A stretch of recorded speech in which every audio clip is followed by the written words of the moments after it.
Okay, we are on lesson number 325, the workbook of A Course in Miracles, and I happen to be out of town and in this really sort of nice little older, but,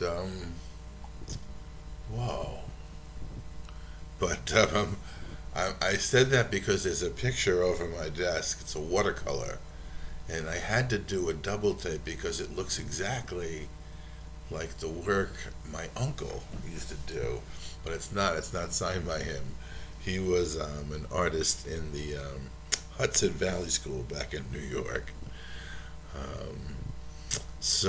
And the contemplation is creation, and this is lesson 325. All things I think I see reflect ideas. That's this lesson is very clear in what it is, in what it's saying, and how our mind works to make images, the projected imagery around us that we think is real and we think is the world. Now, what the Course is telling us, what Jesus is telling us, is there is a way to use our mind because this is true. This is salvation's keynote. What I see reflects a process in my mind which starts with my idea of what I want. From there, the mind makes up an image of the thing the mind desires, judges valuable, and therefore seeks to find. These images are then projected outward, looked upon, esteemed as real, guarded as one's own, from insane wishes. Now, this is the value of understanding that and accepting that to be true. I know many people are going to struggle with it. Many people are going to try to prove that it's wrong, rather than just utilizing it as something new that they've learned and a key. In a sense, this would be if there was a lesson, Abraham Hicks's explanation of what the vortex and how the law of attraction works. This is Jesus's lesson explaining exactly how our mind works and why it can work to project something other than we think we are living in, as a way of taking back the power of our mind so that we can prove to ourselves something that we've forgotten, and then once we remember it, allow it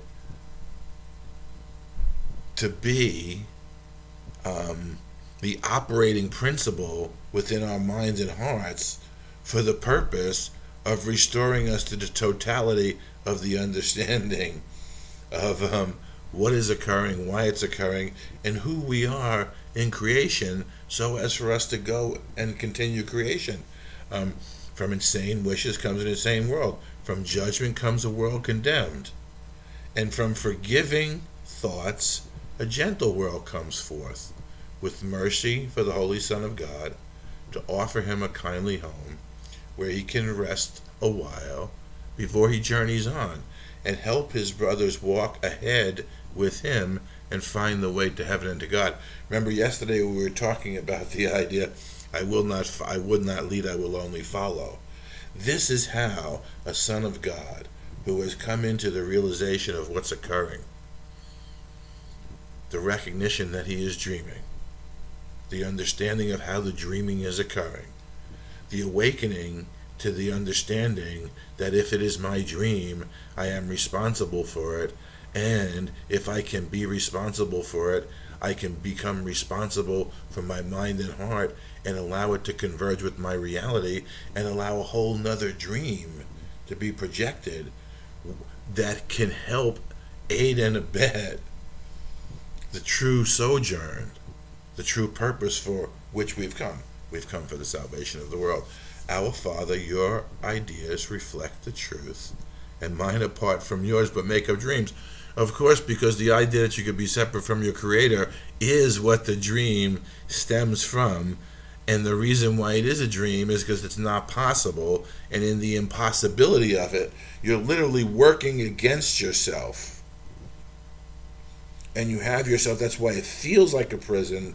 It feels like it's limited. It feels like there's no escape, is because you've imprisoned yourself within a mind that has made an illusion, accepted it as reality, yet deep within there is a will that knows this is not so, and what is occurring is the bubbling up of the understanding of what's happening, and your desire to end the frustration, the pain, and sickness, pain, and the suffering that comes from not cooperating consciously with the purpose of your creation and your creator and your brothers who are likewise man and mankind. Let me behold what only yours reflects, for yours and yours alone establishes truth. Yes. And there's a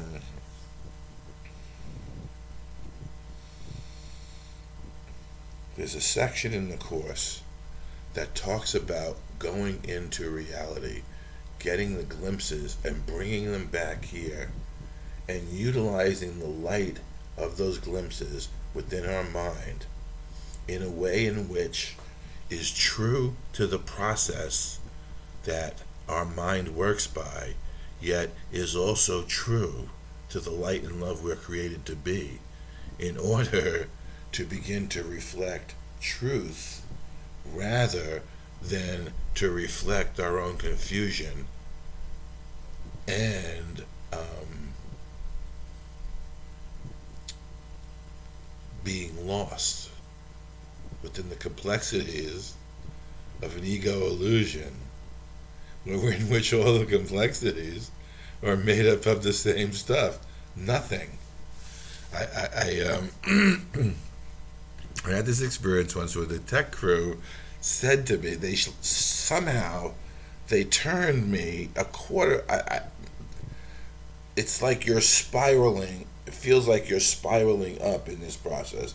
They turned me a quarter of a turn higher, and in that I could see that the illusion is all made up of a single substance, and the differentiation of the illusion is not based on what's in the illusion. It's based on the differentiation that is within my mind, projected out there. Yet everything is of a single substance here, and we give it different, what would you say it? Values, numerical values in that sense. Like one has a higher value than the other, which produces the degrees, aspects, and intervals. But all I can say is this: all things I think I see reflect ideas. The reason why we can awaken and dream a dream of salvation, wherein which all of us return home to a reality we never left, is because what I see reflects a process in my mind which starts with my idea of what I want, and the reason why it starts with your idea of what you want. Because if you were in the condition of the recognition of who you are in reality as that which is created as everything, and that which is created with everything so as to share everything, you could not find yourself in the condition of want. Because it is a condition that is not real, except perhaps for an instant in this dream, you make up things that you think you want, because in truth you want nothing, because you are everything. So there's a never-ending desire for the recognition of your own everythingness in being, as a being in creation. And the seeming, what should I call it, pit of desire that never seems to be satiated by anything within the world of space and time, is merely there to remind you to look within for where satisfaction can be gained within the recognition of your reality and who you are in that reality. Every time we look outside of ourselves, we establish an idol wherein which we think, or with which, by which we think we will be completed, and we set ourselves on a search that ends in despair every single time. Now, when you've had enough despair, you can see the search you've been on. You can recognize in this lesson the process by which that search has occurred. You can change your mind from searching for something that is not available outside, because you can begin to recognize in the acceptance of this process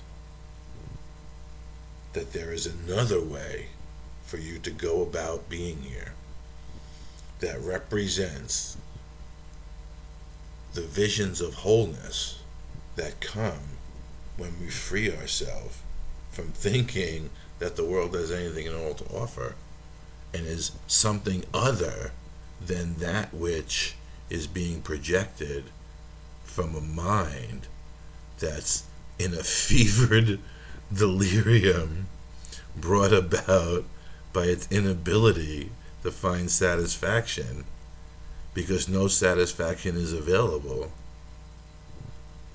mostly because none is necessary when you return your mind and heart the way God created it to the reality from which you were created.